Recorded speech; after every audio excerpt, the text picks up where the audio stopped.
empathy, self-reflection, guilt, shame, dealing with shame, growing, admitting when you've made a mistake. If you ask some people, they'll tell you that all of the things I've just listed there are signs of weakness. I differ in that opinion. I tend to think that those are strengths.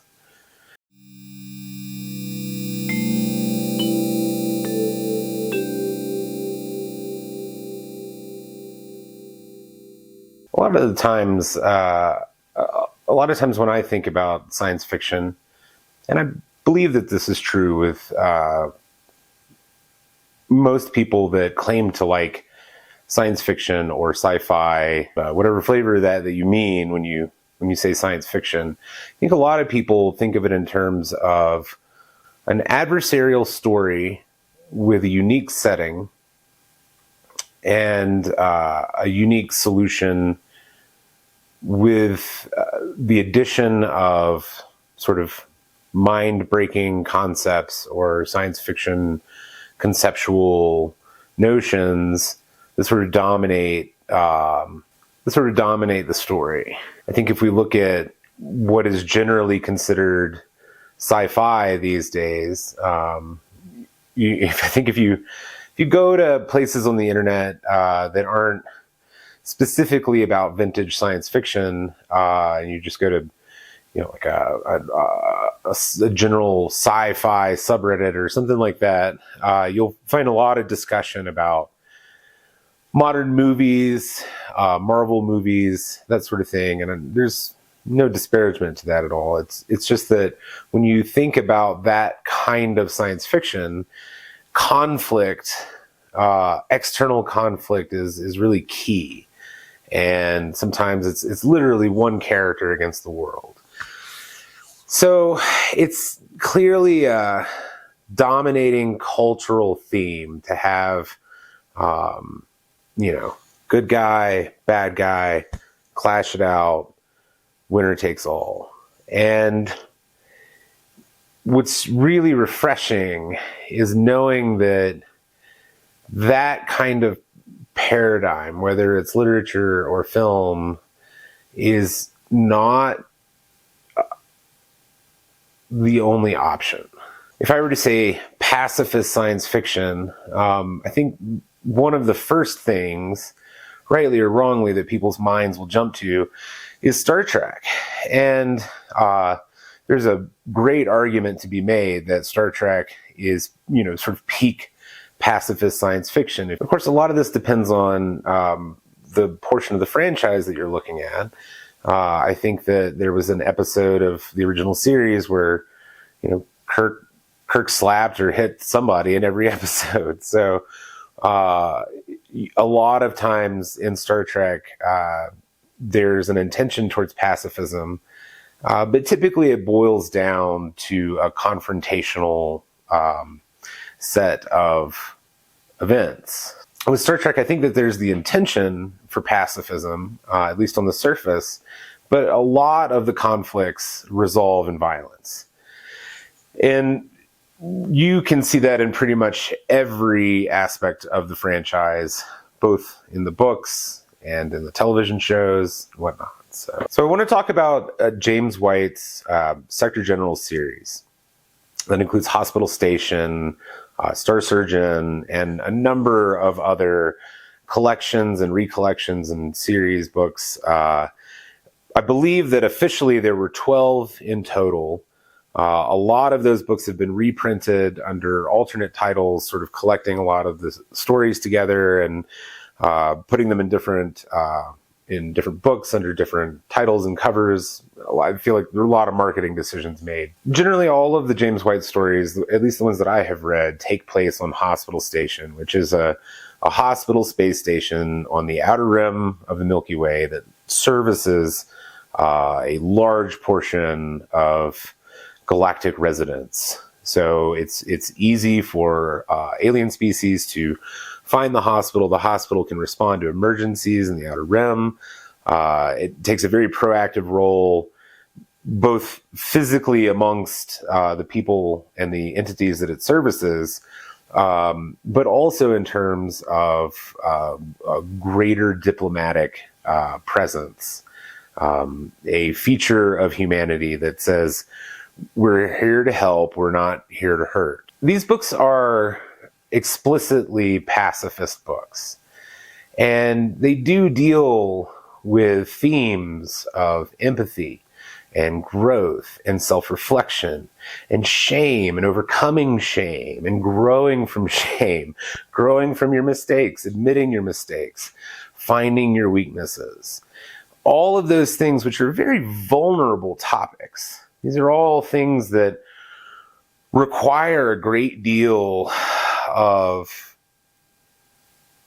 courage to consider as an individual, to reflect on these aspects of oneself. The greatest thing about the pacifism in these books, though, is that it's not a permissive passivity. And what I mean by that is that it's not the sort of passivity that excuses unacceptable behavior. And there's, I think, in our own current social paradigm,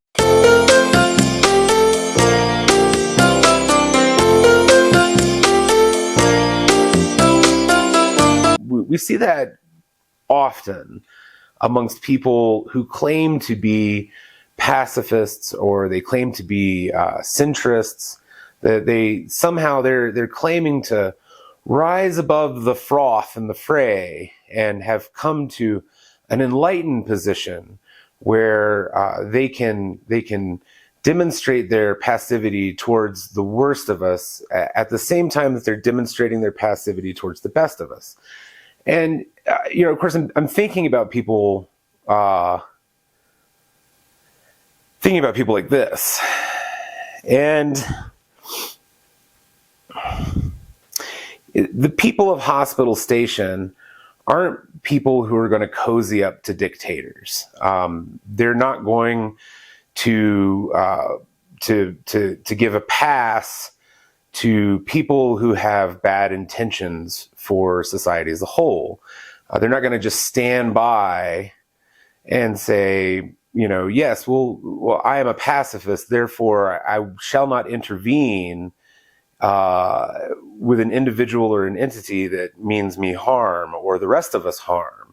In fact, it's quite the opposite. In these books, there is a proactive approach to keeping everyone safe, keeping life going in a continuous way, to keep diplomacy and the health of their patients as the utmost goals, while also recognizing that every single individual in this fictional paradigm is imperfect and makes mistakes and fails.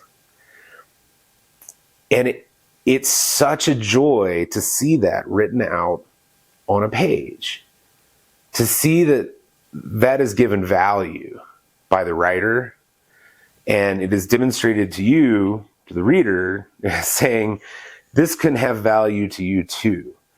Take these lessons. These are very simple stories. Some would say they're very formulaic, and I don't think that that's a problem.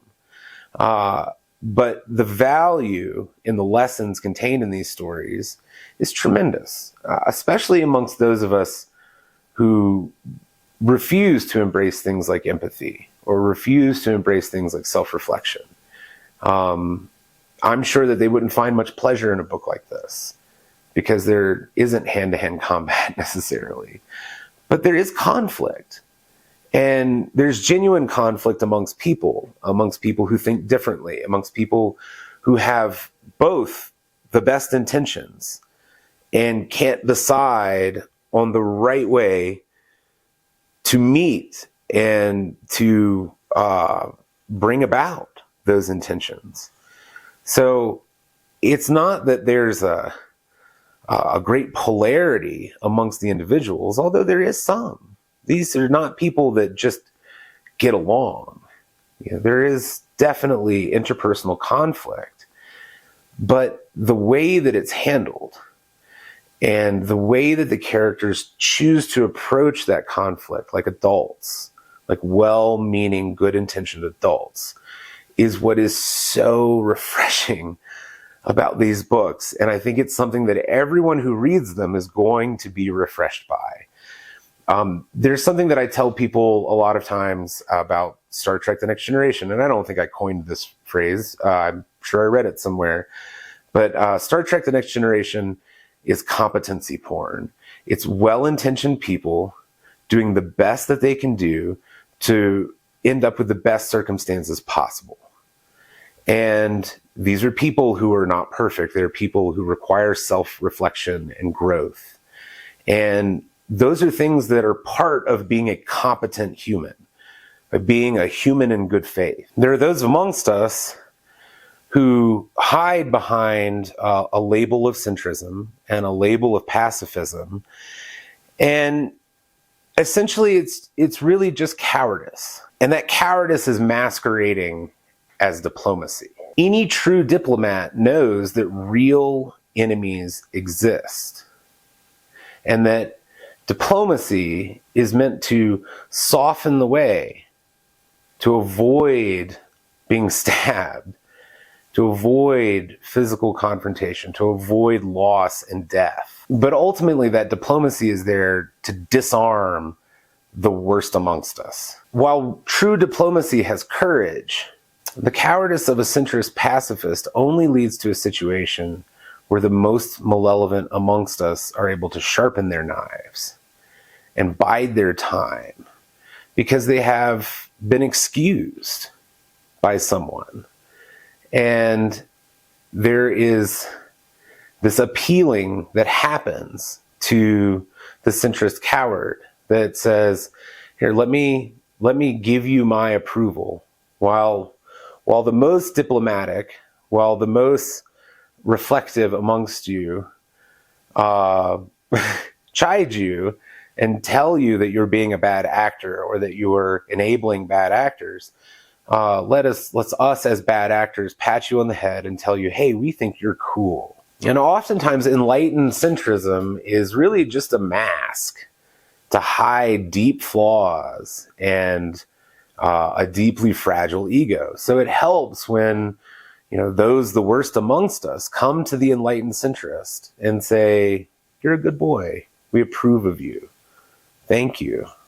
We'll give you this positive attention. But, people like that would always prefer to abandon moral decency, as long as it's met with an attaboy from a billionaire or from a batshit psychologist. And in a lot of ways, centrism is the failure to make any decision whatsoever. And it's the thing that throws good societies into turmoil.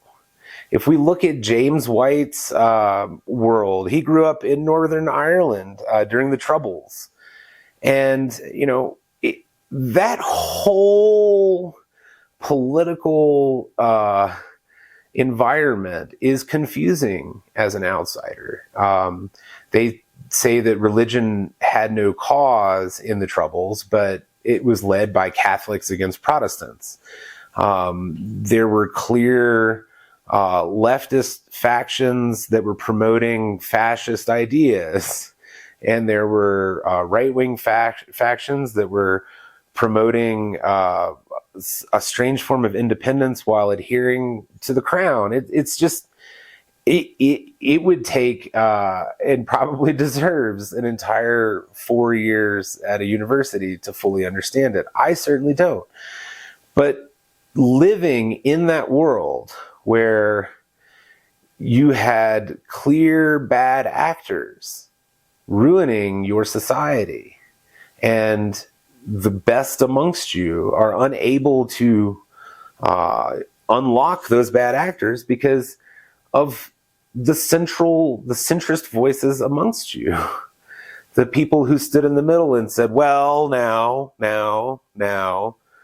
what we need to do is we need to all just get along here. And then those centrist positions would would bow and sway and twain and twin, and then, buildings would be blown up and people would be murdered.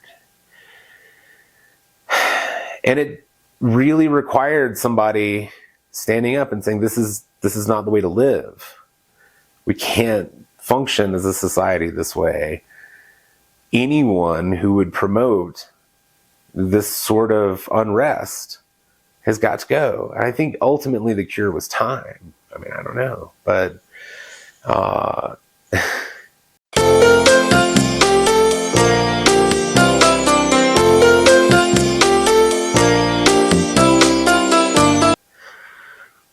I don't know. I feel like I've gone way off the rails on this review. I'm trying to bring it back to the book, I'm trying to recenter. We're gonna have to cut a lot of stuff out of this.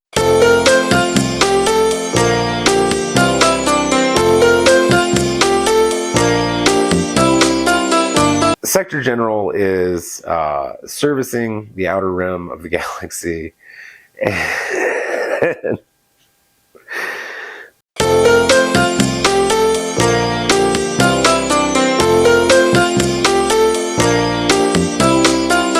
the first book feels a lot like a fix-up novel, and I'm almost certain it is. I know that at least 2 of the stories in the book were printed elsewhere beforehand.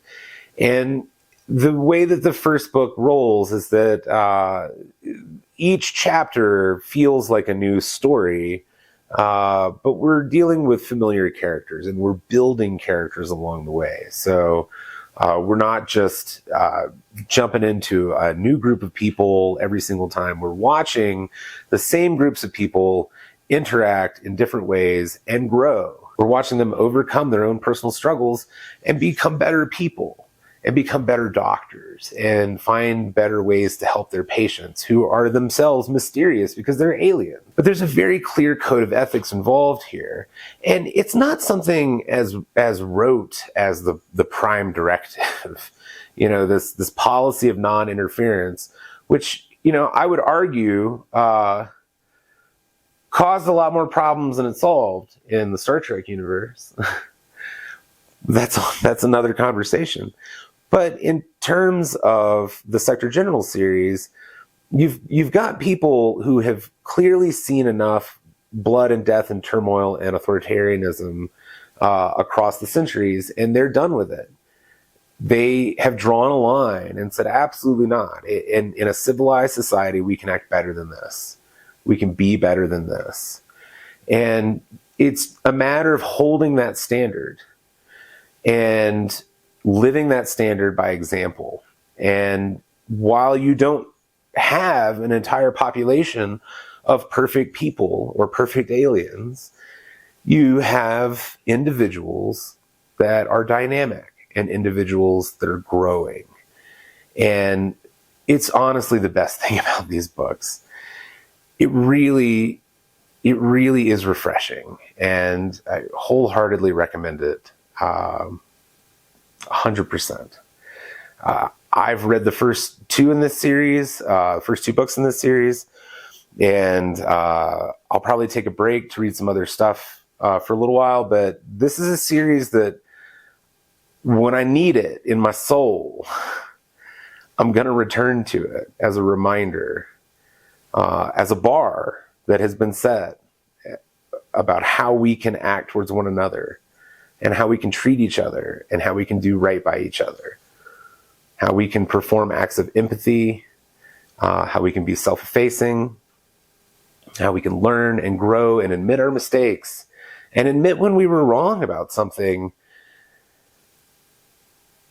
even if it's a giant ideological thing that you've put a lot of energy into, that you've sunk time and money and your own sanity into backing.